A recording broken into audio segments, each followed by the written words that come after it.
All right. See, I'm gonna give y'all a second to get in here. I'm gonna play a song, give everybody a chance to tap back in with the class, man.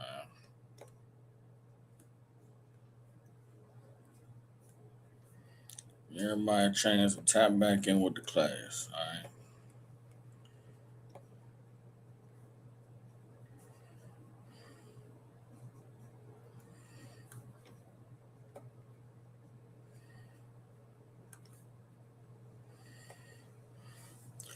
Only you see just how it feels.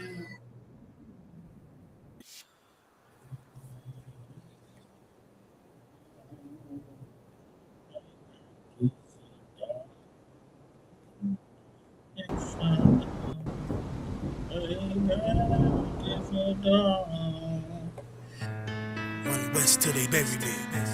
I'm one West till they bury me. I'm one West till they bury me. I be one West to the death till they bury me. One West till they bury me. I'm one West till they bury me. I'm one West till they bury me. I be one West to the death till they bury me. I be one West to the death till they bury me. They ain't scaring me. Rip the soul out of Pharisee. Speaking heresy, it get you fucked up apparently. It's like they daring me. I said chill, they ain't hearing me. They ain't listening. Every bar nitroglycerin. Hit your heart, bring it back to start, make you live again. Get them dividends or we start getting ignorant. I be on that soldier shit. I told you shit phenomenal. Nah, but he a domino. So what you suckers trying to do? Rhyming comical, guess it's funny until I'm bombing you. Bring apocalypse to them pussy niggas that's popping shit. Team of all-stars, I coach them up like I'm Popovich. Fuck the politics and the lobbyists and apologists. They vagina, so we gon' check them like gynecologists. It's kinda obvious how the situation is ominous. The way I vomit this and regurgitate for the audience. They start applauding this cause the competition is fraudulent. From the era where niggas smoke you up like a parliament. The flow been stupid, shit has gotten retarded since. All the dominance of one West rising to prominent. Cause I be one West to the death till they bury me. I'm one West till they bury me. I be one West to the death till they bury me. I'm one West till they bury me. I be one West to the death till they bury me. I'm one West till they bury me. I be one West to the death till they bury me. I'm one West till they bury me. They want a nigga quiet, mute my maneuvers, but I ride like I got Groupons for Uber. Rhymes hard like they been viewed by Medusa. 9 milli Luger, 17 in the Ruger. Only need a few to sit up in your medulla. Obligata for the regatta, niggas wildin', they win every dollar. They riding by in black Impalas, let the semi holler. The showstopper, been this proper since the teeny bopper. But now I'm growing them off Patron, a premium of vodka. I put extensions on the Glock, modified the chopper. The swore heavy, war ready, and that's working mama. No marijuana, say I got the loudest silence on it. When I'm up on it, ain't no rapper do it like I do it. A lot of spitties and writers, but when the heat's on, none of them can get to the fire. Ran with me, and I had a nigga spin like a tire. But down the D, and I'm still dope as a piper. Every bar burn hard like a spoon with a lighter. Fuel to ignite, I'm winning, coming through with the title because UP. I be one West to the death till they bury me. I'm one West till they bury me. I be one West to the death till they bury me. I'm one West till they bury me. I be one West to the death till they bury me. I'm one West till they bury me. I be one West to the death till they bury me. I'm one West till they bury me.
So like it, the water, Ash, the water. I appreciate it.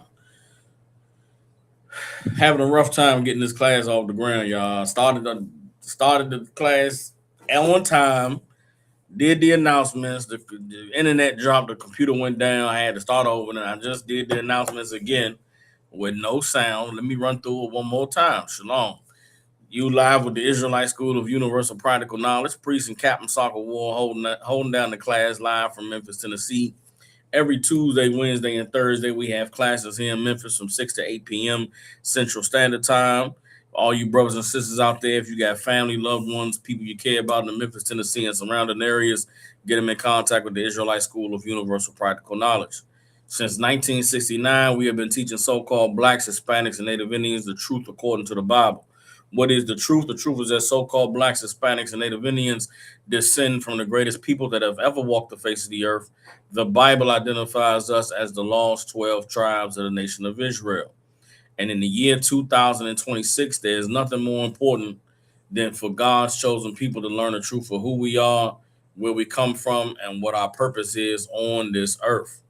So what I like to do with these classes is give brothers and sisters an opportunity to go into this book called the Bible, to gain the knowledge, wisdom, and understanding that the Most High has put inside of this book, so that we can come back to being the people that he called us to be and reclaim our righteous place on the earth as kings, priests, princesses, and daughters of Zion. With that being said, if there's any questions in the room, type them in, you raise your hand. If there's any questions online, type them in. If there are no questions, then we'll go ahead and get into the topic. What you see on the screen is in the days of Noah. All right, in the days of Noah. So I'm gonna give you a second. If anybody has any questions, type them in. If there are not any questions, then we'll get into the topic of tonight's class. If you all could like and share the class, give other brothers and sisters an opportunity to come on and check us out, see what it is that we teaching and breaking down here in the ISUPK. It just may be something that's to their benefit. So while I'm going ahead and getting the class ready, if y'all could share, like the class, share it, let other people know we live, it'll be greatly appreciated. All right. So let's get that. Let me first go and delete this. I'm going to go to the bin. Boom. Okay, we'll go ahead and pull this up. Boom. And then we'll go ahead and come back and share this. Let me say Yahweh Shalom, Thabah Shem Yahweh, shout out all the sisters tuning in. Yahweh Shem Yahweh, shout Barakatham to all the brothers. Those are the greetings that we have here in the Israelite School of Universal Practical Knowledge. So I'll give y'all a little minute. Nobody came through with any questions. So we'll go ahead and get into the topic of tonight's class. All right. So the other day I was just sitting and thinking, just looking at different things going on in society, going on in the world. And it got me to thinking about, things that we read about concerning events that have happened in the past in the Bible, and how the Bible so accurately prophesies a lot of the things that we are experiencing and going through in the society that we're living in today. And there are a lot of things, in the Bible that are cyclical. You go in the Bible and you read it and you get to understand, what it is that the Most High laid out for the children of Israel and the ways that he's dealt with us on this earth in previous generations. It's easy to see that a lot of these events that have unfolded throughout history are somewhat cyclical. You understand? And they say that people who don't know the past are bound to repeat it. And a lot of what we are experiencing, a lot of what we are living through in this current generation is a result of us experiencing something that has happened in the earth before. And it's very difficult. Sometimes it's a difficult concept to grasp of history repeating itself. But the Bible, Christ warned that in the last days, it would be just as it was in the days of Noah. Right? So that's the first scripture we're going to go to, is when Christ talked about how things in the end times, it was going to be just like it was in the days of Noah, meaning what? That's a cycle repeating itself. The earth being in the condition that it was in the days of Noah, being the same way today, is prophesied in the Bible. And so as I was thinking about this concept, I typed out what was on my mind and I posted it on social media. And so I'm gonna take y'all to the social media post that I made. I'm gonna read it, and then we'll go ahead and get into the scriptures from there. All right. So if you don't follow me on other social media platforms, if you go on Facebook, Angry Black Man Media, or ISUPK, or Home of the Truth Memphis. If you're on YouTube, of course, Angry Black Man Media on YouTube, ISUPK Memphis. I'm also on TikTok at see hear speak _truth, or you could just type in Chief Sock G, Angry Black Man Media, on TikTok as well, right? And there's another app that I've been gaining some traction on called Threads. It's more of a typing style app, but I share some things on there as well. But this what I'm pulling up is from what I shared on Facebook the other day. All right, and so I'm gonna try to position the screen so it can be read and so it can be seen and read clearly. See if I can zoom in. Hold on now. Come on. All right, let me see if I can position. Okay, I got it positioned. I need this to disappear. Can I move that? Yeah, there we go. Okay. I can't shift over. Let's see. Let me go ahead and try to read this for y'all. All right. Make sure it's clear on the screen for y'all to see. Okay, it's not that clear on the screen. Let me see. Make me smaller, make that bigger. No, that don't change it. Give me a second. No, that don't change it neither. Okay. I'm just gonna take me off the screen. I'm gonna make me very small on the screen. Okay. So this is what it reads. It says, black and brown people are in the same condition we were in during the days Christ walked the earth. An elite, wealthy, religious, and political class that has totally sold out, integrated, and sided with the oppressor. Division and infighting among the common folk about who's authentic and able to identify as one of us. Various groups and movements inspired to revolt, but with no real solution as direction or enough backing to make a difference. Poverty caused by the cruelty, gluttony, and lack of empathy by our oppressors. Fears of the return of forced captivity and enslavement by the decree of our oppressors. All while the Spirit of the Most High has raised up prophets and priests to warn his people of the impending day of evil, to compel them to abandon the allegiance to their slave masters, to turn away from their materialistic ambitions, to show them that the only way to survive what is to come is to seek the Most High's righteousness and put obedience to his laws above all else. Unfortunately, as with every other time in history, his people refuse to take heed to the prophets. Lord, allow this is the last time we must endure the evil that is set before us. Lord willing, the Most High will allow all those who are deserving of deliverance and to escape the jump. Lord willing, this time we will live. Lord willing, this time we live to finally see the fall of the devil that has caused us so much pain and suffering. Lord willing, we get to witness the return of our King and the beginning of the world we fought so hard to inherit. I can only pray that this is the Most High can tell us that he is pleased with our work. Thoughts of a priest, right? And so I can prove all of that in the Bible, and that is what I endeavor to do with this class tonight. The goal of this class tonight is to go into the Bible and show you that what it is that we are living through and experiencing now has been lived through and experienced on the earth before. And the warnings that are in the Bible, the prophecies of the future that are in the Bible, is the Most High attempting to allow us to learn from the mistakes of the past so that we don't repeat them. But because of the lies of religion and the propaganda, that is put against us, not only against the Bible, but against our history and against the things that cause us to go into slavery. Like everything has been hidden from us.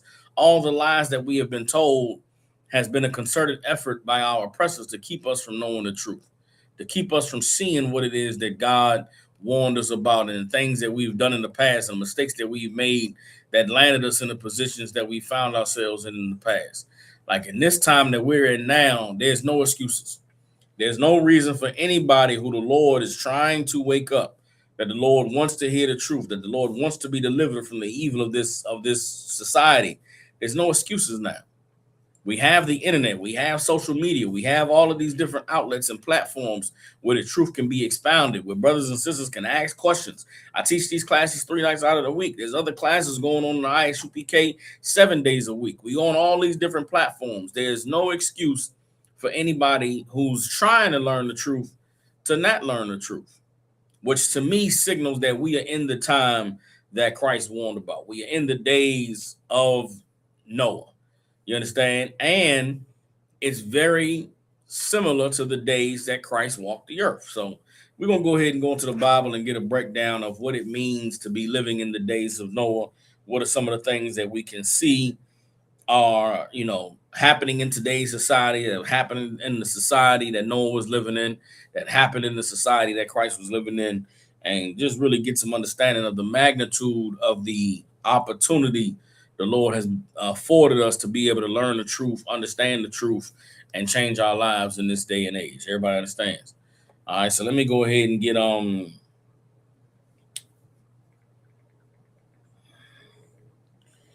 let's get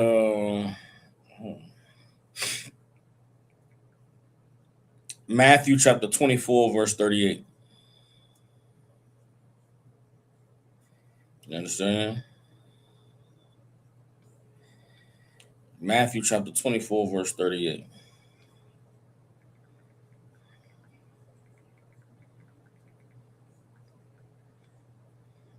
All right. All right, this is Matthew chapter 24. I'm going to start at verse 37. All right. And it reads, but as the days of Noah were, so shall also the coming of the Son of Man be. So the days, as it was in the days of Noah, it's going to be the same way when the Son of Man returns to the earth, right? It says, verse 38, for as in the days that were before the flood, they were eating and drinking, marrying and giving in marriage until the day that Noah entered the ark. Meaning what? Everybody was going on with their lives. They were just living their lives, eating, drinking, having a good time. They were marrying, which is meaning they having sex. They were giving in marriage, meaning parents was, marrying their children off. And everybody, people that exist that way only when they're not afraid, when there's no threat of danger. You understand? In a time where everyone is recognizing the danger, people aren't getting married. People aren't having celebrations and parties. People aren't eating and drinking. Eating and drinking is not, having a sandwich and sipping some tea at home. Eating and drinking is like being at a feast, having a party. If we are concerned about some horrible evil that is about to befall us, we're not going to party. We're not going to go and have a good time and have fun. We're going to be concerned, worried. We're going to be preparing ourselves for the horrible thing that's about to happen. Christ said they didn't do that in the days of Noah. The days before the flood, they wasn't worried about what was going on. Someone was worried, which was Noah. Noah was worried about what was happening. That's why Noah built the ark. But the rest of the people that were not, didn't have the knowledge that Noah had, didn't have the understanding that Noah had, they was living their lives like regular. Christ said it's going to be like that in the days when he returns. And we in a time now where everybody's eating and drinking. They're marrying and giving in marriage. The conversations that I see online, the banter and the focus of everybody right now is not how are we going to be delivered? How are we going to get salvation? How are we preparing ourselves for Christ to come and establish the kingdom of heaven on earth? Right now, it's arguments online about men and women in relationships. The big thing, the big news today is, Sauce Walker and his baby mama that he sent to have sex with Drake, and Drake, tricked off and bought a Maybach Benz, and the baby mama came out and said, yeah, Sauce Walker just jealous that I upgraded and got with Drake. And then Sauce Walker posts screenshots of him telling the woman, go have sex with Drake and give me the money he give you, and her sending him the money. That's the focus. The focus ain't on, the salvation and the truth and the white man trying to bring slavery back. We literally right now in America in 2026 on, June 2nd, you can look at the landscape of the political ongoings in America and see that white people are actively trying to bring back slavery. Right now, there's a detention center where people are being held illegally in New Jersey, and there are people protesting at that detention center where people are being held illegally in New Jersey, and the police is coming out and beating people over the head. They spraying tear gas, and they locking people up, and they beating them across the head. But the finals start tomorrow, and I'm excited. I can't wait to watch the Knicks beat the San Antonio Spurs in the finals tomorrow. It is a horribly evil time for anybody who is focused and attentive to the warnings that the Lord has given us. But Christ said that just as it was in the days of Noah, it's going to be in the days when the Son of Man returns, or when Christ comes to establish the kingdom. Let me keep reading. This is Matthew chapter 24, verse 39. And knew not until the flood came and took them all away. So shall also the coming of the Son of Man be. You understand? The coming of the Son of Man is going to be in the same way. There's not going to be no great event to warn you. There's not going to be no, period of anticipation and heads up. Christ is going to return the same way that the flood came with Noah. Everybody was doing their thing. Then all of a sudden, a loud crack and a thunder, and rain came pouring out of the sky. And at that time, it was too late to do anything because the ark had already closed. Well, right now, the men in the ISUPK are on the streets teaching. We're on the internet teaching. We're trying to warn our people. We're having debates and battles about, all these different concepts that are in the Bible. Is Jesus God? Is there a Trinity? You understand? Is salvation for everybody? And you know what's happening in the midst of us doing all this teaching, in the midst of us bringing out this knowledge of the Most High? There are people who are ignoring it. There are people who are denying it. There are people who are saying that we are wrong. And the Bible says that those people are going to get caught up in the destruction the same way that people got swept up in the flood. Everybody understands. Now, my computer looks like it's lagging. I don't know what's going on. Let me know. Give me a 1 if y'all can hear me. Okay, it looks like it's cleaned up now. I don't know what's going on with this computer. I gotta get this computer checked out.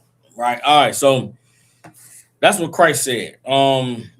Let's go and look at what it was like in the days of Christ. Now, okay, last week's classes. I taught last week's class. We did 2 classes. One was about the hardening of Pharaoh's heart. And the second class, I forget what it was about, but I know I referenced, the hardening of Pharaoh's heart that I taught on Tuesday, right? We see in those classes that there was racism in Egypt. You understand? When the children of Israel were in Egypt, the Egyptians were supremacists. They saw themselves as being above and better than other races of people. We saw in the book of Exodus that the Egyptians had segregation.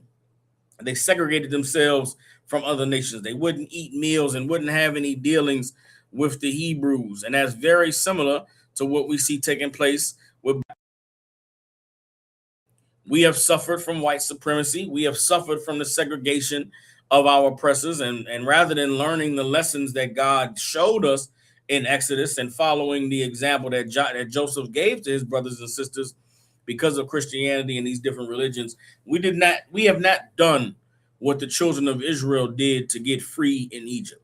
Even though our captivity in America mirrors the captivity of the Israelites in Egypt, even though our suffering and crying out to God because of the hardness of the oppression that we've experienced here in America is very similar to what the Israelites experienced in Egypt, we have not found ourselves following the blueprint that the Lord provided for us to get out of captivity. And it's largely due to there being a large faction in our community. Let's keep going with the analogy, with the similarities between the Egyptian captivity and the Israelite captivity. How did the Egyptians keep the Israelites busy, keep them oppressed? They appointed taskmasters over them. They took of the Hebrews and raised some of them up, gave them titles and status and money, and said, y'all responsible with keeping these people in line. Y'all responsible with keeping these people working. Well, isn't that what America has done with the leadership in the Black and Hispanic community? Isn't that what they've done with all of the politicians, with all of the educated people? Desegregation was a ploy to rob the Black and Hispanic community of all of the noble, honorable, educated, and affluent leaders of our society. America knew what it was doing. When they passed the Civil Rights Bill and they passed the Voting Rights Act. Voting Rights Act. They were going to be able to spend off these black people, get them to assimilate and integrate into white culture, to integrate and assimilate into white society. And that's exactly what happened in the Black, Hispanic, and Native Indian community. Many of us, if you are a child that was born in the late 70s or the 80s, you remember they had programs like Gifted and Talented, where the white man identified children among blacks and Hispanics that were smart, that were, showing signs of intelligence, that were showing signs of being ahead of schedule with their learning and with their capacity to be able to understand information and process it quickly. And they separated us from the rest of our classmates. I was one of those gifted and talented kids. They took me and separated me from the rest of the black children. They put me in classes where I was with Asians and with Russians and with white people and East Indian children, and they accelerated us, taught us different lessons than what they were teaching the rest of the class. I remember vividly being in class and being given assignments and paperwork, and I would finish the assignment, finish the math sheet, and ask for another one. And they took me and put me in gifted and talented classes. And I know many children who, that I grew up with, black kids that were smart and intelligent, that got put in those classes and put in those programs. And we were taught and raised by the school system that we were better than the other children, that we were the choice Negroes. We were the ones that were preferred and the ones that, were so smart and speak so well. And they tried to fast track us to, go to certain colleges and universities and to speak a certain way and to talk a certain way. They tried to fast track us to put on a path of success in the white man's world, in the society where we would benefit our oppressor. Those gifted and talented programs and classes were never designed for black and brown children to go and be great and to come and contribute to black and brown society. Many of us, those gifted and talented programs didn't exist in private schools. They didn't exist in schools where it was expected of you to be educated on a certain level. You understand what I'm saying? Those gifted and talented programs was in those public schools. They were in those schools in those neighborhoods where there were mixtures of different kinds of children. Or if you grew up in an all black city, those gifted and talented classes were designed, that designation was designed to separate you and highlight you from the other kids. And that's what it was done. Those people, those children who were the gifted and talented, they were the ones that were designed to grow up and become the taskmasters, to design to grow up and have a wonderful life. And then look at the people in the ghetto, look at the people who were poor, look at the children who didn't learn as quickly, who didn't have the good education, and say, look at you, man, you just want to be like that. Why can't you pick yourself up by the bootstraps? Why can't you be better? I remember I went to public school with kids whose parents were on drugs. I went to school with kids whose mamas and daddies, was struggling with crack cocaine addiction. And I look at some of those kids now, man, and they working at Walmart. They working at Home Depot. You know what I'm saying? They 20 years, he working at Best Buy, working at Foot Locker. Not that there's anything wrong with that, but he wasn't afforded the same opportunities as the kid that was in the gifted and talented classes that was, taking college courses in high school and being fast tracked, in an AP program and getting college courses and college credits when you was in high school. They made it easier for the not easier, but they made the path to success more clear for those smart and affluent, gifted and talented children, to try and show them and condition them to life in the melting pot that America is. Most black people don't know never experienced the melting pot of America, not in the corporate world and not in their communities. Why? Because the taskmasters put over them to keep them down, keep them in a condition where they wouldn't even, know a life that was better or experience a life that was better. So they would be content just being slaves. They would be content just being on, Section 8, being on these government programs, being content, just, as long as they can get a little weed and get high and have sex with whores, they okay. Their life is good to go. They're not looking for a better life. They're not looking for, they don't have higher aspirations. And that's the same thing that was done in Egypt. The same way they kept the people pacified in Egypt, it was done here in America. You understand? Which goes to show you what? oppression has a cycle. Oppression has a playbook and a game plan. You understand? Bible doesn't give you the game plan and the playbook of oppression, but the Bible does give you the game plan and the playbook of getting free from oppression, of rising out of oppression. You understand? And so we know that in the days of Noah, they were eating and drinking, having a good time. Christ said it's going to be like that in the days of the Son of Man. We know that in Egypt there was slavery and segregation and a supremacist, a racially supremacist oppressor. That's the same thing in America. You understand? There's a racially supremacist oppressor. There's segregation. You understand? And there's all types of plans to keep the people who are being oppressed from ever rising up. Well, what was the earth like in the days of Christ? What were the conditions that existed during the days when Christ walked the earth that made it so that Christ's death was possible, that made it so that everybody didn't just follow him and obey him and transform the world? We're going to go into the Bible and give you some of the things that some of the examples in the scriptures that the time of Christ walking the earth is just like the time that we're living in today. Everybody understands. First, let's talk about oppression, right? We living in a time where the economy is bad. They are erasing all of the government programs. You know what I'm saying? A lot of the jobs are laying off or they cutting back the wages. A lot of employment opportunities that existed before are not existing now. You know what I'm saying? And there's public conversations being had about how bad the economy is, about how tight things are about to get now.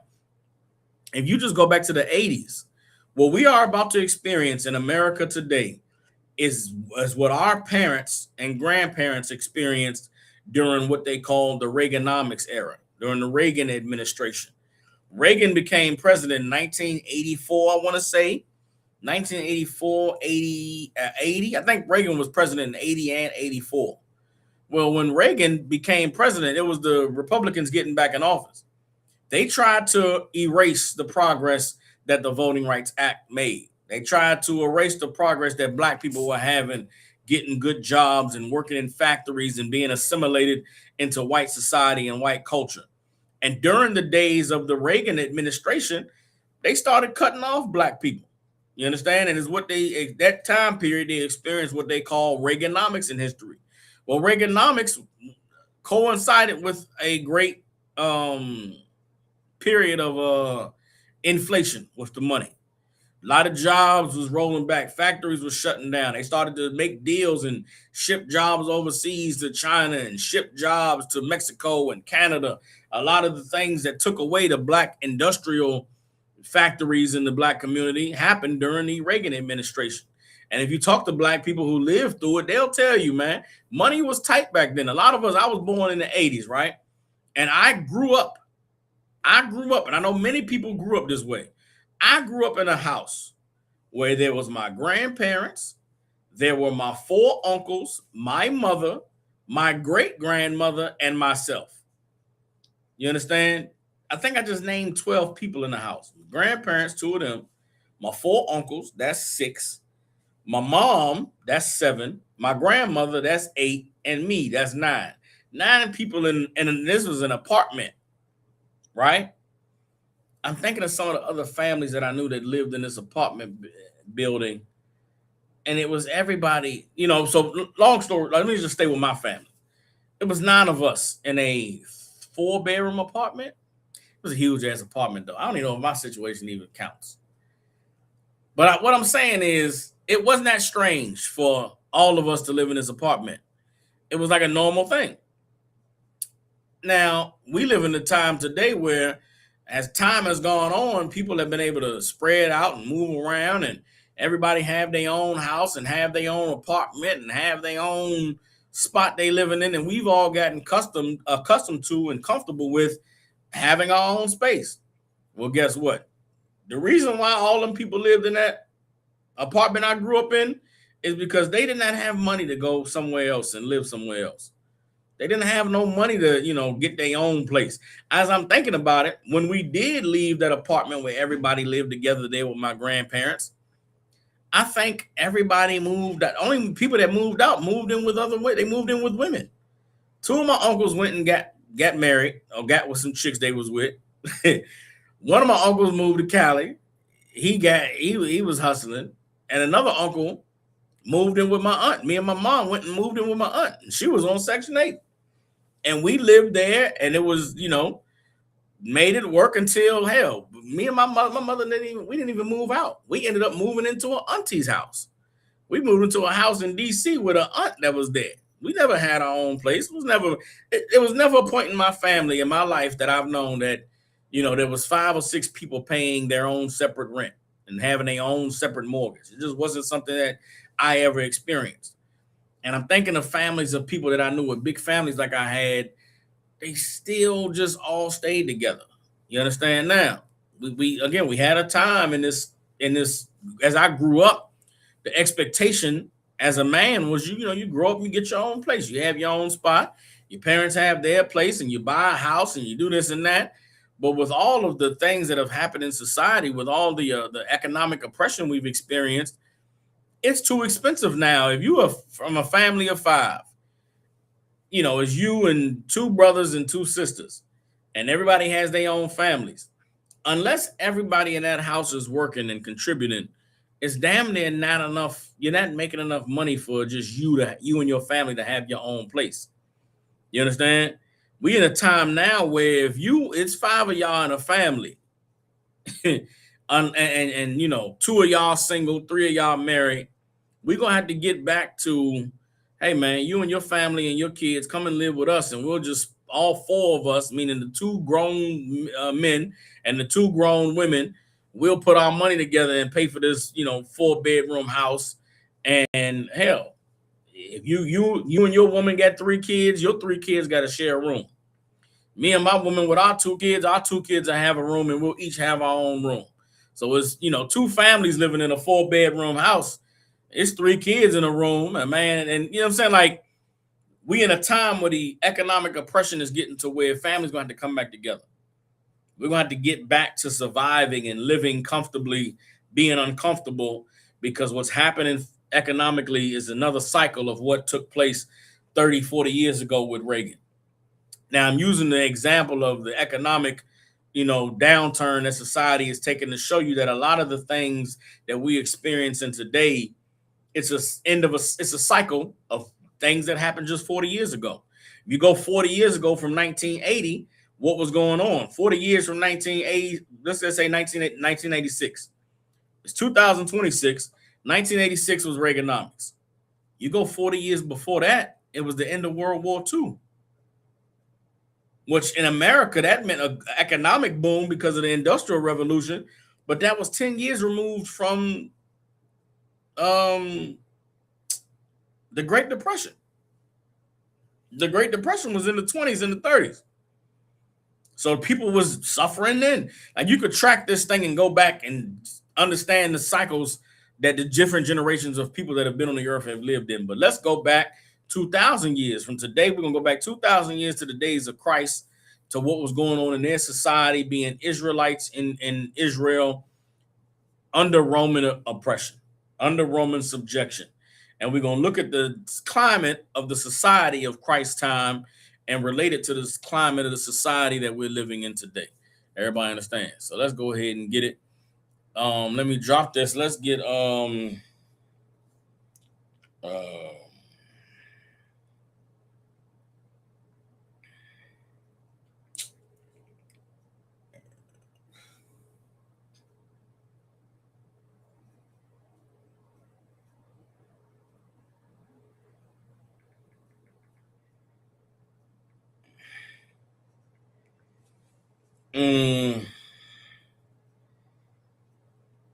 let me see.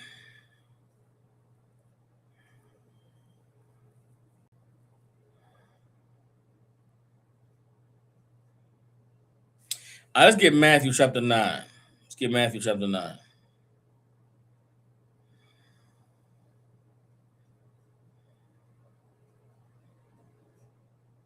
Nah, let's not get Matthew chapter 9. Hold up. Let me get trying to find a scripture that shows the poverty that the people were living in during that time. You understand?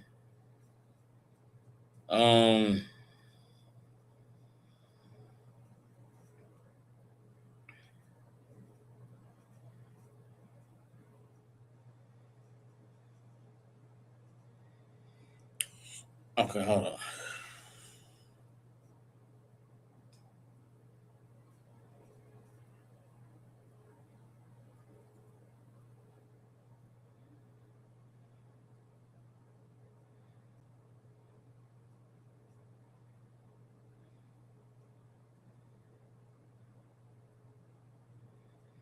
Hold on.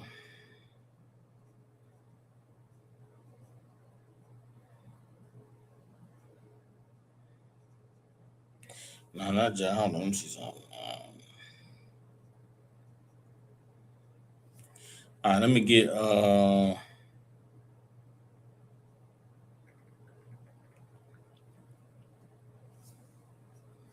let's get Matthew. Let's get Mark chapter 2. Mark chapter 2, verse 17.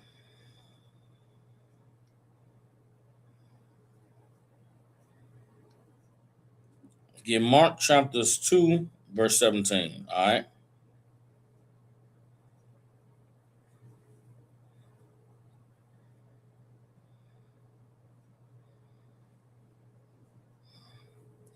All right. And a lot of this is going to be us reading and understanding the words of Christ and really getting the context of how he used his words to describe the evils of his time. We all know that Christ was on the earth. Christ's biggest detractors, or the biggest, you know, non-believers that he had, were the religious leaders of his time, the Pharisees and Sadducees. It's necessary to understand that the reason the Pharisees and Sadducees did not understand Christ, did not take heed to what he was teaching, is because literally in many instances they were not Israelites. If you go and read the history of what was going on in Israel before Christ was born, the after the Maccabean revolution that we read about in the book of First Maccabees and Second Maccabees and the Apocrypha, there rose up rulers over the Israelites known as the Seleucids. Let me see something. Let's see if I can get this right. The Seleucids. Who were the Seleucids? Right? Who were the Seleucids? Let's see something. Nah, this might not be right. Hold on, this might not be right. But let's see. Who were the Seleucids? No, it's not the Seleucids. Hold on. The Hasmonean. Who were the Hasmoneans? Who were the Hasmoneans? Let's get this. Who were the Hasmoneans?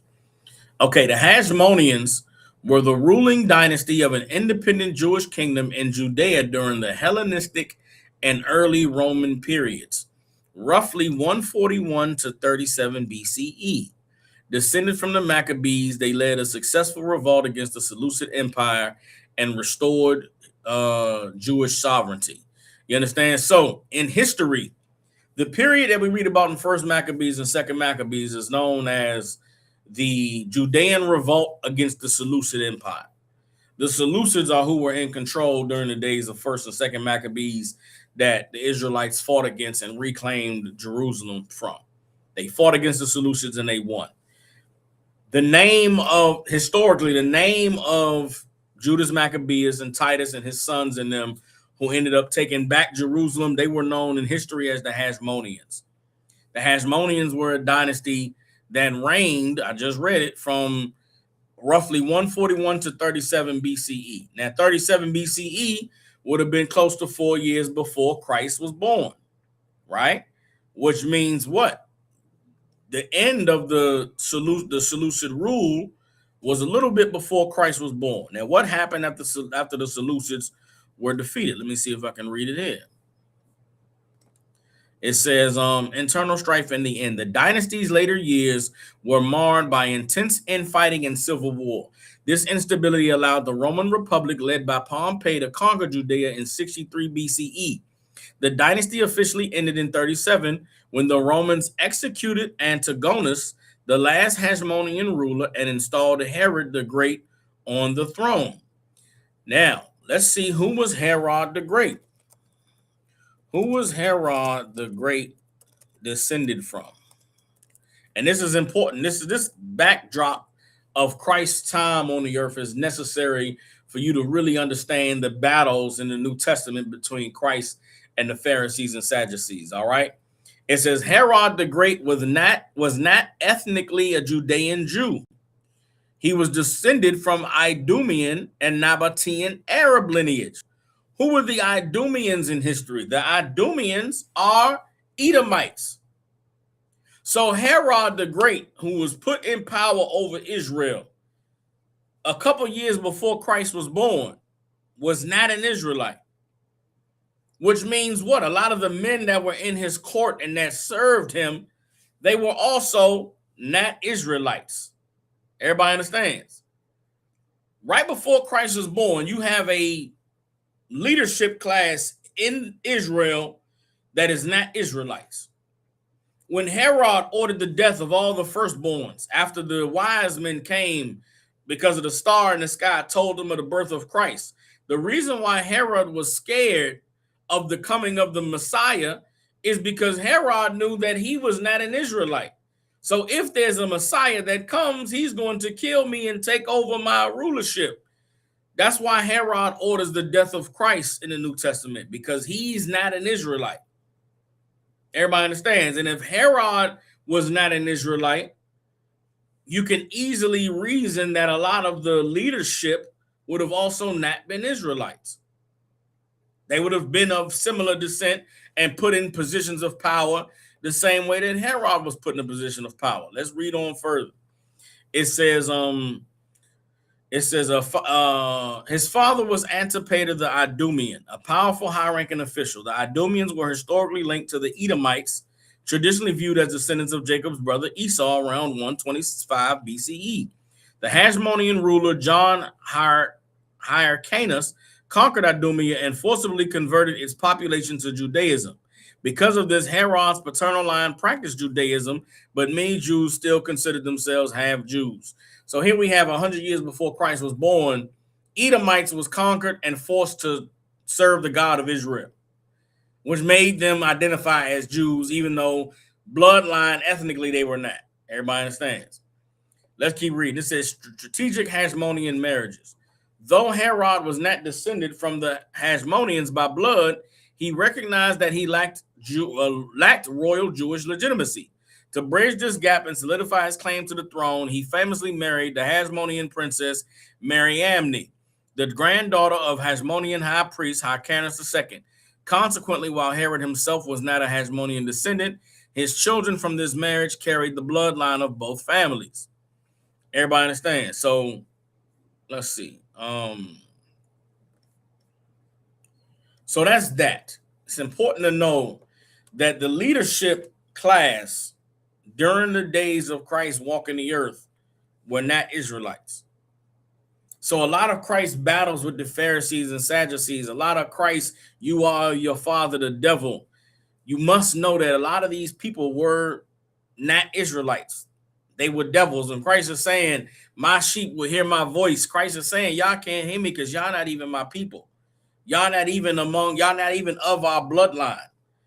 Which today in the Black Hispanic struggle against white oppression, we find that there is a ruling class above us that cannot relate to our struggle, that cannot relate to our anger and our frustration about white people and about our oppressor. There is a concentrated group of elite, educated, successful, rich Black and Hispanic people that could never side with us against our oppressor because they are of the bloodline of the oppressors. Go and do some history research about the foundation of the NAACP. Go look at the faces of the founders of the National Association for the Advancement of Colored People, and you'll see that they are devils. They're all white. How could an organization created for the advancement of colored people be ran by white people? Go look at some of the great civil rights leaders that we had in the history of this country. You'll find a lot of them are descended from white people. W.E.B. Du Bois was not a Black man who descended from slaves. Booker T. Washington, his daddy was not a Black man that descended from slaves. Yet we are told that these were the men speaking about the oppression of Black people. Frederick Douglass. There's no record of who his father was to say that he was a black man. Frederick Douglass said he thought his daddy was a slave master. Look at some of the civil rights leaders, the Philip A. Randolph and the Bayard Rustin. Go look at the founders of some of these, they call them the Divine Nine organizations. Go look at the founders of the Black Greek fraternal organizations in America. Go look at the pictures of them, and you'll see that they look like they white. Why? Because a lot of them were white. One of the great civil rights leaders in New York City, there's a street called Adam Clayton Powell Boulevard.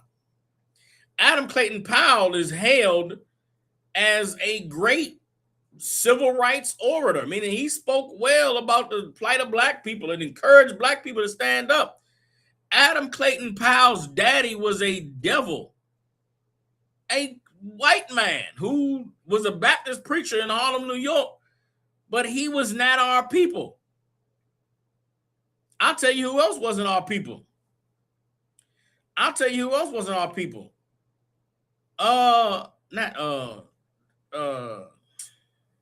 this nigga's name? What is the nigga? Elijah Muhammad. Elijah Muhammad of the Nation of Islam that taught that the white man was the devil. Elijah Muhammad's daddy was white. Fard Muhammad, who Elijah Muhammad in the Nation of Islam teaches was God in the flesh. No, did they teach that Fard Muhammad was God or that he was Muhammad? I think they teach that Fard Muhammad was God. It was Allah. Fard Muhammad was a white man. Fard Muhammad was a white man. Elijah Muhammad was a white man. You know who else's daddy is white? Louis Farrakhan's daddy is a white man. Louis Farrakhan is not our people. Now, this is who has been set before black people as our leaders, as our rulers, as the ones we should follow. All of the, Divine Nine fraternity oath takers, a lot of their daddies are white. But yet these are who portrayed as the leaders of black people, just like it was in the days of Christ. And as Christ goes out to teach and speak, when they come and question Christ about his motives and question Christ about who he's aligning himself with, Christ establishes that I'm not here for y'all niggas. I don't have no dealings with you rich elites, with you high society folk that's, puffing your chest out and dressing all wonderful and nice. You understand? Let me show you what the Bible says about the climate that Christ was living in when he was walking on the earth. Let's get Mark chapter 2, verse 15. And again, just go look it up. I'm not making this up. All of the founders of the NAACP, the Divine Nine Greek fraternity organizations, many of those founders were white people. Their fathers were white. They may have had black mothers. They may have had, fair colored skin, but a lot of them was mulattoes. A lot of them was mixed with devil blood, which is why those organizations have never done anything to benefit black people. Those organizations have never done anything to teach black people the truth, to bring us closer to the Most High. And anybody that takes an oath to an organization to worship another God or to brand themselves with the identity of a God or the letters of another language onto them, they have taken an oath to worship that God. So they have given their lives in the service of this thing. They cannot serve black people and serve the Greek organization at the same time, which is why Christ, when he came, he didn't deal with those types who was into all of that. He came for the people that was in the gutter, man, the people that was poor, the people that was being ignored and discarded, because that is where the children of God are. And it was that way in the days of Christ, and it's the same way today. Everybody understands? So here we go, Mark chapter 2, verse 15. It says, and it came to pass that as Jesus sat at meat in his house, many publicans and sinners sat also together with Jesus and his disciples. For there were many that followed him. And when the scribes and Pharisees saw him eat with publicans and sinners, they said unto his disciples, how is it that he eateth and drinketh with publicans and sinners? What does the Bible mean when it calls these people publicans? Let me go ahead and get it in the Bible. The Bible, the publicans is a catchphrase that means a certain class of individual. I know part of it was like they work for the government, but let me make sure I'm clear on what the word publicans means in this context. Let's get publicans. Room 15. Okay, so publicans were tax collectors, right? A tax collector today would be like, how do I describe a tax collector today? Don't think police, right? Think you can't pay your bills online. This is okay. This is perfect to understand publicans. Publicans are like bill collectors if they had to knock on your door.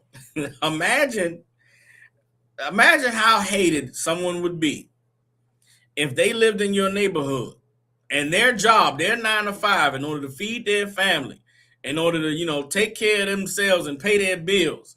Imagine somebody's job was to come knock on your door and say, your cell phone is a day past due. Your cell phone 2 days past due. Hey man, it's hard to explain because we have technology. So it's difficult to explain this person, to describe this person. But imagine the phone. Everybody, if you got debt in your life, you get a call from somebody saying this is an attempt to collect the debt. Some of us owe a lot of people. So guess what? You get 5 of those calls a day. Well, imagine if instead of getting 5 calls a day about some bills you owe, there was somebody knocking on your door. They knocked on your door about the bill you owe. That's a publican. A publican is a cat that goes and collects the money that you owe people. So imagine a neighborhood, where everybody has to pay for plumbing. Just imagine you had a toilet, you flush the toilet, and the toilet got to go, the trash and the toilet go somewhere. Well, there's a company that comes and cleans the thing that you use the bathroom in. And there's somebody that's going to come knock on your door and say, hey, man, I'm with the plumbing company. You got to pay your bill today. And you like, man, look, man, I'll have it in a couple of days. Guess what? They show up the next day. Hey, man, you got to pay this plumbing bill. You said tomorrow. You going to have it tomorrow? And then he come the third day. Hey, man, what's up with the money? You got the money for the plumbing? And he like, man, look, bro, they ain't pay me at the job. My check was short. You got to wait till next week. The publican is going to keep knocking on your door. He's going to keep coming for that money that you owe for the bill you got to pay. And eventually you're going to hate this cat. Because every month at a certain time, he going to come knocking down your door for you to pay this bill. And he's just doing his job. He just worked for the company. He coming to collect his money. But you're going to hate this cat. And in regular life, nobody's going to want to be around a nigga whose job it is to come collect the bill. So on the weekend, when everybody going out and they drinking, they having a good time, nobody wants to be around the publican. Also, nobody wants to be around the sinner because, then the sinners at this time are people who are too poor to be forgiven for their sins. The sinners and the publicans are people that are too poor to pay for a turtle dove to be sacrificed. They're too poor to pay for a lamb to be slaughtered. They're too poor to pay for their sins to be forgiven, which is why they are looked at as sinners. You understand? Christ walked the earth in a time where if you sinned a sin worthy of death, you got put to death. If you sinned a sin that was not worthy of death, the way that you would get clean is to sacrifice, to pay the priest to sacrifice for your sin to be forgiven. Sinners at the time that Christ walked the earth were people who were too poor to pay for their sin to be forgiven. They're too poor to pay for their sin to be erased, for the slate to be cleaned for them. So they just known as sinners. And publicans, of course, the only reason why you would take the job as a publican is because you were too poor to do anything else. You ain't got no choice but to work for this company who gonna send you around the neighborhood knocking on everybody's door to collect the money that's due, and everybody gonna hate you. So the Pharisees and Sadducees collectively looked down on publicans and sinners because they were poor and broke, and nobody wants to be around these poor, broke people. Everybody understands. So that's why, as they're seeing Christ sitting down with publicans and sinners, they like, why is this nigga eating with these people? Why is the cat that's teaching about God and teaching about the Bible, he should be rubbing elbows with us. He should be up here with the lawyers and the doctors. He's so wise and got so much knowledge. Why is he down there with the poor in the dirt, in the hood, in the gutter? They want to know, why is Christ rolling with these people that everybody looks down on? Mark chapter 2, verse 16. And when the scribes and Pharisees saw him eat with publicans and sinners, they said unto his disciples, how is it that he eateth and drinketh with publicans and sinners?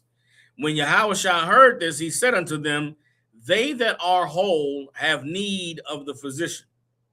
They that are whole have no need of the physician, but they that are sick.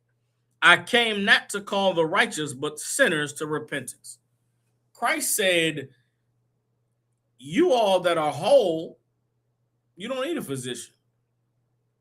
Why were these people whole? Because when they sinned, they could just go pay for it to get wiped out. When they sinned, they could just go pay for it to go away. They didn't have to carry the sting of being a sinner. They didn't have to walk around with the badge of being a sinner, because they could just pay the fine and get it wiped out. Christ said, I didn't come for y'all. Y'all whole. You don't have a need for a physician. You're rich. You could buy your way out of trouble. You could buy your way out of hunger. You could buy your way out of poverty. You could pay for your sickness to be healed. You don't have need of a physician. You understand? I came not to call the righteous, but sinners to repentance. Christ said, I came to call the sinners to repentance. Who are the sinners? The people who are at the bottom, the people who are too poor to sacrifice for the wrong that they've done. Too poor for anybody to care to teach them to repent, to change your life. Because they are sinners, they are automatically cast off and just looked at like, you can't do nothing with them folks. They'll never get right. They're always going to sin. It's the same way today. In America, Black people, Hispanic people in poverty are looked at like we're all criminals. Looked at like we can't get right. But you'll never be able to stop Black on Black violence. That's just what they do. No, devil, we're poor and starving. There's crime in the white community. Where? Amongst the poor. There's crime in the Asian community. Where you find the most crime in the Asian community? Among the poor. Where do you find the most crime? Among the, the European community with the poor. Where do you find crime among the Arabs in the Arab community? Among the poor. The poor are the ones that need help. The poor are the ones that need to be lifted up. Christ said, I didn't come for you rich. I didn't come for you folks that got enough money to pay for all your problems. I came for the people that's broke. Why is that important? We live in a time now where people are in poverty. People are struggling. They just wiped out healthcare for, 50% of the country.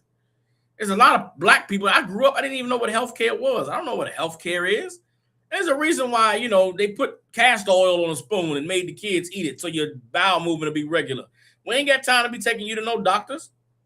I remember one time I got sick. My grandmother gave me a Vaseline on a spoon and put some sugar on it. Made me swallow Vaseline and sugar. You want to know why? Because they didn't have no money for no doctor's visit. You can't go to the hospital over a stomach ache. You better eat this Vaseline and sugar. It's a lucky. This shit crazy. We was poor. You can't go to the doctor. You better take this Vaseline and this sugar. You got a cold. You know what your folks did? Get that ginger ale. Nigga, ginger ale is what you had to take when you had a cough, because we can't afford to take you to no doctor. You better drink that ginger ale. You better get that Robitussin. You want to know why Robitussin was a solution for all the sicknesses as a kid growing up? Because that's all we could afford was Robitussin. You better find a way for this Robitussin to work. We ain't got no money for no doctors. Guess what? It's 2026. We ain't got no money for no doctor. You better take this Robitussin. It's 2026. We ain't got no health care. Guess what? You better heal that broken bone with the wet mud. You go down to Jamaica. You break a leg or break an arm. They wrap your arm up with some leaves, throw some damn wet mud on there, and you better heal that broken bone. We ain't got no money for the doctors. We can't afford to go to see no emergency room. Christ said, I came for them people. And just imagine, Christ was healing the sick. You understand? Raising the dead. We in a time now where there's going to be some sick that never get healed. We in a time now where there's going to be mental disorders that don't get diagnosed because you ain't got no money to go to the doctor. They've been very kind to us with all of this, kids getting autism and kids on the spectrum and kid. It's gonna be a time coming where we just gonna say he can't get right. I don't know what's wrong with him, but he can't get right. The boy he's 5, he ain't talking. He's gonna call him can't get right. Why? We don't know what's wrong with him. We'll never know what's wrong with him because we ain't got no money for the doctors. But you know what we can do? We can pray. We can pray the Lord or let the boy learn to talk. Pray the boy and let him be able to read. Pray that this little girl that, sees letters backwards, pray the Lord to heal her so she can see them the right way. That's the faith that is going to take in these times we living in. Because niggas is too poor for the doctor. They was too poor for the doctor in the day Christ walked the earth. And the rich look down on the poor like, what's wrong with you? Got these kids out here with this undiagnosed dyslexia. Nigga, I ain't got no money for no doctor. You walk around with these kids, got this, this kid is, when I was young, I knew kids with, what's the shit? I knew niggas, excuse me. What am I trying to say? I knew kids on the spectrum growing up. I knew kids that was autistic. We didn't call it autistic when I was young. You want to know why we didn't know they was autistic? Because nobody had no money for no doctor for the diagnosis. I remember being young, sitting with my cousin. I got a cousin 4 years older than me. His mama taught us phonics. I remember learning the Hooked on Phonics book. My Aunt Vicky sat with me and made me learn phonics. My cousin 4 years older than me could not get it. He couldn't understand it. And I remember my aunt used to beat my cousin. And like, you can't, he get it, why can't you get it? And she used to beat him. And we grown now, and it's like, this nigga might have had a learning disorder. The nigga might have been seeing letters backwards. The nigga might have been a little slow. You want to know why we didn't know if anything was wrong with him? Because nobody had no money for a doctor to find out if he dyslexic. We ain't got no money to find out if this nigga's on the spectrum. We ain't got no money to find out if he got a learning delay or a disability. You just beat him. Beat him till he get the problem right. Beat him till he, know what it is. That was the time we came up in. Again, in the 80s, I was born in the middle of the Reaganomics. What no money for no doctors to tell them that my cousin couldn't see. And up to this day, this cousin struggles reading. I remember he came, man, we was in our 20s. He come to me from a job and say, man, they gave me this paper, man, what does it say, cuz? Just break this down for me. And I read the paper. This is a simple notice from the job, something changing the schedules and, you got to clock in and clock out. And I read him the thing and he like, hey, man, I appreciate it. And I thank the Lord I never looked down on these people, man. I never looked at these people like there was something wrong with them. I just always, my mother, when I was young, made sure that I understood that my intelligence was a gift from God and you honor it. And if you don't honor it, the Lord will take it from you. But I remember, man, people would come to me and ask me to read something though. In school, cats, they knew I was smart. They would come, hey, break this down for me, man. What this talking about? Or help with a math problem or something. I would help them. I mean, these kids could have really had problems. They could have really had learning disabilities. Nobody had no fucking money to go find out. We didn't have $200 for a doctor visit, for the doctor to tell us that you retarded, for the doctor to tell us that you slow. You know what we did? We just prayed. We just prayed. My aunt got tired of beating my cousin. She just don't even sit over here no more. Just fuck it. Don't even worry about the phonics. And I learned the phonics. I learned it and excelled at it, and it was beautiful and wonderful. But damn, we didn't have that luxury. Well, that's what it was in the time of Christ. Christ healed these people because of their faith. We living in a time where we're gonna have to have that same faith. Christ says it.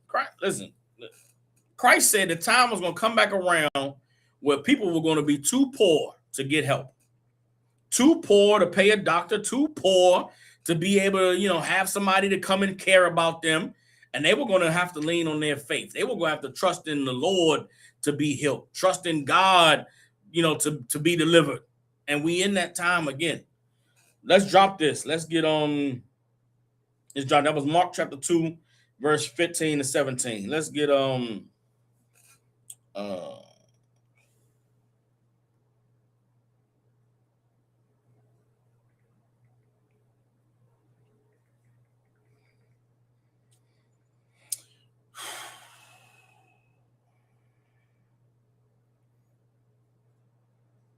Okay, let's get All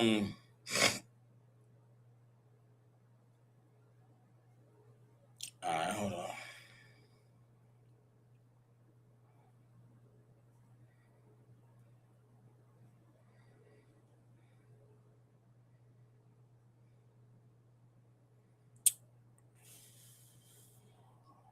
Let's get Matthew chapter 8, starting at verse 1.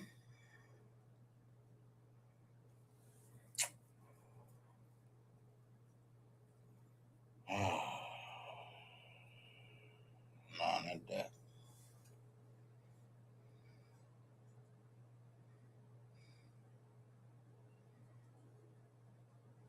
This is heavy. So much of this is heavy, but I'm trying to get to the point of these people being poor. Trying to get to the point of the poverty of the people during the days of Christ. Oh, I'll give you an easy one. Let's get let's see. Let's get Matthew 16 and 5. No, not that. Hold on.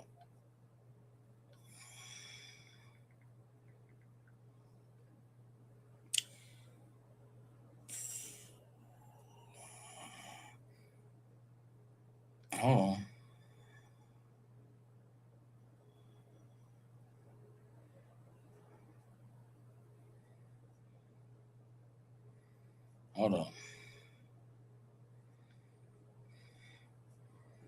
Get Matthew chapter 14, verse 17.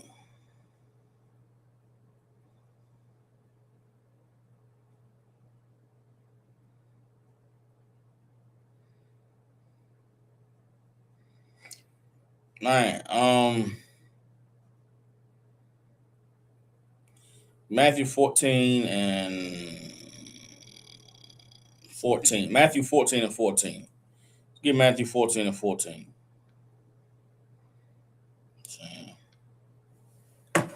Matthew 14 and 14.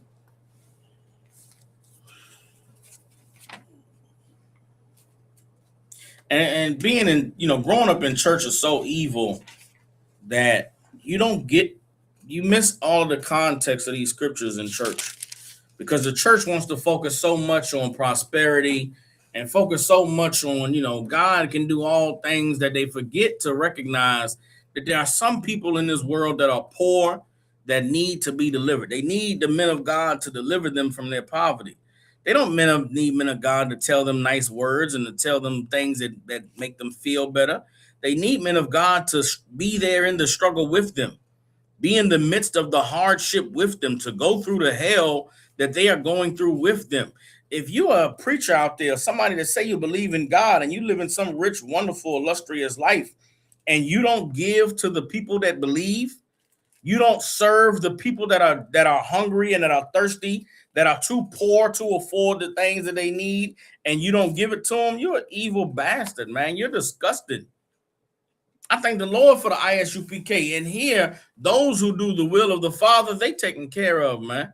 Those who obey the Most High, they get the help that they need, man. We don't look at poor people. That's why we have food programs and we go and feed the poor, and we have clothing drives to give away free clothes, because that's the work that the children of God are desiring in this day. That's the help that they need. When we teach these classes and we provide counsel, when we answer your questions, when we give you the things that you need so that you can change your life and learn what the Lord requires of you, we give that freely because it's what the Lord commanded that we give, man. Matthew chapter 14, verse 14. It says, Matthew 14 and 14 says, and Jesus went forth and saw a great multitude and was moved with compassion toward them, and he healed their sick. And when it was evening, his disciples came to him, saying, this is a desert place, and the time is now past. Send the multitude away that they may go into the villages and buy themselves victuals. So the disciples are saying, listen, man, it's getting late. Well, first of all, Christ was moved with compassion. Why? Because these people were sick, man. These people were poor. These people were jammed up. They didn't have nobody that cared for them. There wasn't nobody tending to them. They couldn't afford to go to the hospital. They couldn't afford to go to the doctors. They couldn't afford, a stay for 3 days and 3 nights to get better. So they just was out there in the villages, in the world, just suffering, going through their hell. Christ was moved, man, and healed these people because they were so downtrodden, because they were so beaten. You understand? And as the night came, the disciples said, man, send them away. It's getting late so they can go eat. Verse 16. But Yahushua said unto them, they need not depart. Give ye them to eat. Man, got to go away. Feed them folks. Feed these people. Verse 17, and they said unto him, we have but 5 loaves and 2 fishes. Verse 18, and he said, bring them hither to me. You understand now? Why were the disciples worried about trying to feed these people? Because Christ and his disciples were poor. These were broke men. These were not men that had money. These were not men that were rich and wealthy. Christ was poor, and his disciples, they were poor. Christ called these men to leave their jobs, to leave their slaveries, and to come and do the work of the Lord. They weren't rich and living a good, wonderful life. If Christ and his disciples were on the earth today, you know what they would be called? They would be called bums. They would be called no good ass niggas. They would be called lazy, and you don't want to have a job. They would say, man, my job is to serve the Lord. My job is to wake God's people up. You know what people would say? Man, you niggas are bums. You looking for a handout. That's the society that we're living in today. When they asked Christ and his disciples, why do your men pick corn on the Sabbath? They didn't understand. You niggas could eat any day. Why are you doing this now? Christ said, we don't have any other time to eat but now. We're starving. You want us to wait till tomorrow? No, we're going to go pick that corn now. You're not going to stop us from eating because it's the Sabbath, nigga? Are you serious? But these rich, wealthy, elites, they don't understand what it's like when you're starving, when you got to eat now. They don't know what it's like to go 2 or 3 days with no food. They don't know what it's like to have been Christ cursed the tree that wouldn't give him any fruit because he was hungry. Nigga starving. I should be able to eat free fruit off a tree. I come to the olive tree. Come to the tree, ain't no damn olives on it. Christ cursed that tree and it withered because the tree should have had fruit because they was hungry. They were starving. Everybody understands. They were afraid to feed these people because they were poor. If they had money, if they had wealth, they would have just said, hey, man, send somebody to go buy everybody some food and bring it back. Christ showed that with faith, you could do anything. And with faith, you could feed this multitude of poor people with 5 loaves and 3 fish. And that's what Christ did. He fed the multitude with 5 loaves and 2 fish. Why? Because of faith. Because he trusted in the Lord that these people would be fed. And guess what? The Lord made sure the people were fed. We're going to need that kind of faith in these days that we're living in. We're going to need to be able to feed one another, not knowing where the food is going to come from. Just tell them all to be there, man. We're going to feed everybody. And the Lord will make a way for us to feed everybody. Everybody understands. Let's drop that. Let's get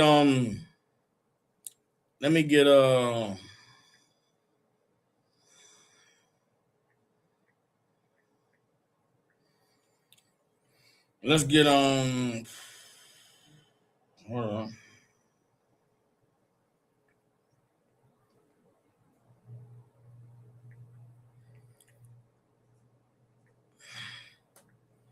All right, let's get Matthew chapter 11, verse 7.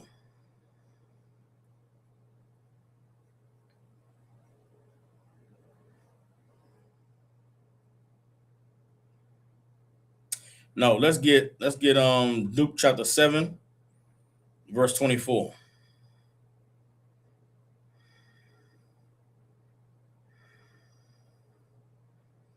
Luke chapter 7, verse 24. And again, these scriptures is I'm gonna have more scriptures tomorrow, and we're gonna get more on the point of showing the parallels between the society of Christ's time and the society we're in today. But this class, I wanted to show in this class that the climate socially, and the complications with the classism of Christ's time is exactly what we are experiencing today. There is a divide in the Black and Hispanic community. There's division between us because of the language barrier, because of the culture barrier, because of the lies of our oppressors have taught us, right? We've been taught that we two different races of people. We have two different histories and two different pasts. So there's division between Black and brown. But even in the non-division within the truth, we recognize that, man, the Hispanic and the Native Indian are our brothers. We Black, the Hispanics and Native Indians, they suffered with us. They were in captivity. They were enslaved, man. Them are our people. But even in us recognizing that, they are brown and Native Indians that recognize that Black, man, we all the same people. But even once we connect on that level, there's another division that exists between poor Black, Hispanic, and Native Indians and the rich Black, Hispanic, and Native Indians, the politicians and the bankers and the lawyers and the doctors and the engineers. There's a separation between them and the lower class Blacks that work the blue collar jobs and work the menial 9 to 5 and got the regular life. There's a separation between our lifestyles, our culture, the way we live. The people that are at the top, a lot of them have already pledged their allegiance to the oppressor. They've worked too hard and sacrificed too much to make this money, to live in that nice white neighborhood, to drive that big car, fancy car, live in that nice gated house that they don't even have no relation to you poor niggas. They don't even have nothing to do with you and your poverty and your struggle and your suffering. They want to know why you don't vote. They want to know why you not, joining the white man. We telling them there's no benefit to us joining the white man. We've been voting and they helped us. There's a middle class of Black and Hispanic in this country that don't know why we poor people don't want to vote. Because it ain't changing nothing. Voting ain't did nothing for poor Black people. It helped some of you educated Negroes go to college and get a degree. It helped you be able to work in that white man's law office or work in that white man's hospital. But it ain't helping poor Black people. So there's a division that exists between the rich and the poor. A lot of the rich, man, they've aligned themselves with the master. So we should just cut them out. We shouldn't even look to them for any help, look to them for any leadership or guidance. So now is cut off the people that don't see that we won. Cut off the people that's too rich to understand our plight. You understand? And now amongst us, there's a divide in beliefs, a divide in religion. Some is, Christian, some Muslim, some Jewish, some Egyptologists. That same division among doctrines existed during Christ's time. That's why John the Baptist had his followers. That's why the Pharisees and Sadducees had their followers. That's why when Christ taught, they was asking them questions. Well, if you saying this, then what does that mean? The same way they do what? They question the UPK. We battling the Islam. We battling the Jewish man. We battling the white Christian. You know what I'm saying? We battling the atheists. We battling everybody because we are doing exactly what Christ did when he walked the earth. So like the social political climate that was existing in the days of Christ is existing now. And it's important to understand that because when you read the Bible, it'll make more sense. It'll make it easier to understand that Christ was up against the same thing that we up against. The battles of the time were the same battles that we're having today. And it should show you that, man, not much has changed.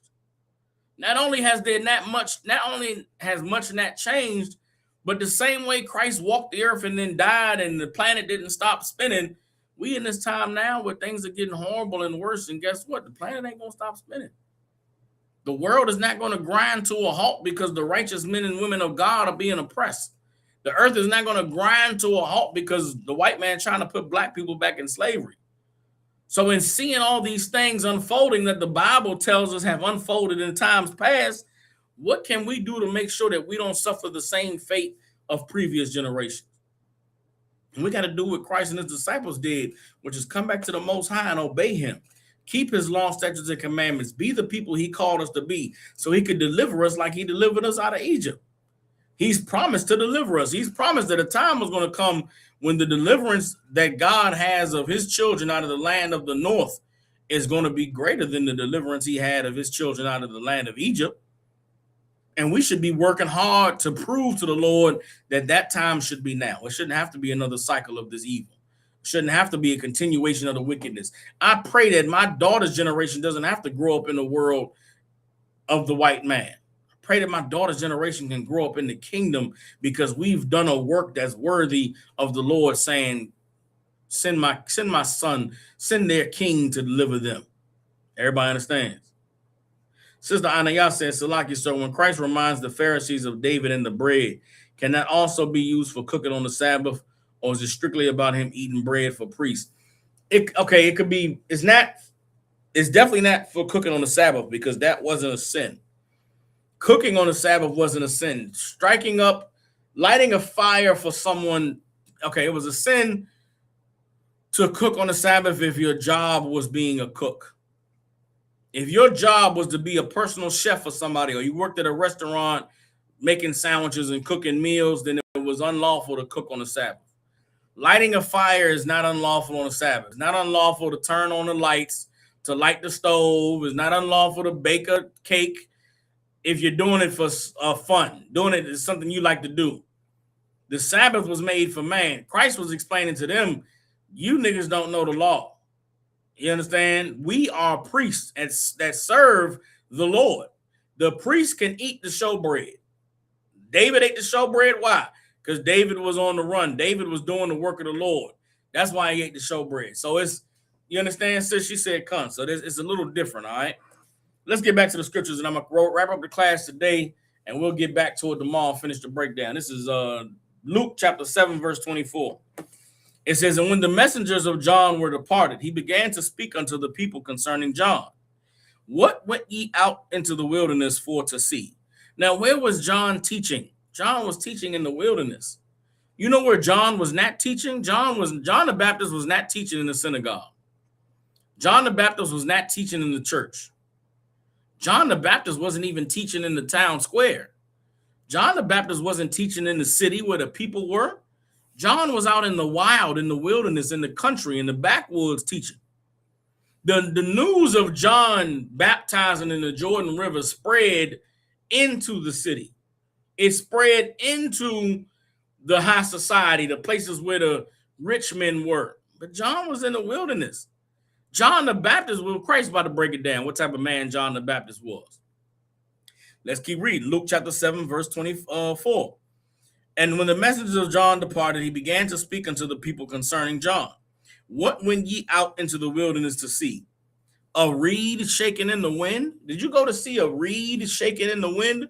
What is a reed? A reed is them little plants that stick up out of the water. If you go down near the river, go down near a natural body of water, close to the shore, you'll see little plants sticking up out of the water, right? Well, when the wind blows the reed, because it's in water, it doesn't have a solid foundation. The reed doesn't grow thick and strong like a tree. So the reed isn't a solid object that sits still. The reed blows when the wind blows. It's shaking to and fro. Christ said, when you went to see John, did you go see a reed shaking in the wind? Meaning what? Did you go to see something that was weak? Did you go to see something that was easily swayed? He's asking, did you think that John was a reed shaking in the wind? Did you go see a soft man? Did you go to see a man that's easily moved? Read on. Luke 7 and 25. But what went ye out for to see? A man clothed in soft raiment? What did you go to see? Did you go see a man clothed in soft raiment? What's soft raiment? All your designers. That's soft raiment. What's soft raiment? All the damn rhinestone and glitter pants at the men's store. Every outfit at the men's store is glitters and rhinestones. Did you go see a man with glitter pants and rhinestones on his garment? No. Did you go see a man with Gucci and Giuseppe and all designer that he don't want to get dirty because he's so fresh and so clean? No, that was not John the Baptist. That ain't what you went to go see. Keep reading. Luke chapter 7, verse 25. A man clothed in soft raiment? Behold, they which are gorgeously apparelled and live delicately are in the king's courts. Those who dress fine and live deliciously, they in the king's courts, man. They up there, they in the mayor's house. They in the governor's mansion. They up there in the state capitol with the senators and with the congressmen. They in the lawyer's office. They in the doctor's office. They not in the gutter. They not in the wilderness. Did you go see that when you went to see John? Nah, you didn't go to see some man that was dressed deliciously, and that lives, lives delicately. You understand? Verse 26. But what went ye out for to see? A prophet? Yea, I say unto you, and much more than a prophet. The prophets of God have never been fancy schmancy, rich elites, high society, above the common people men.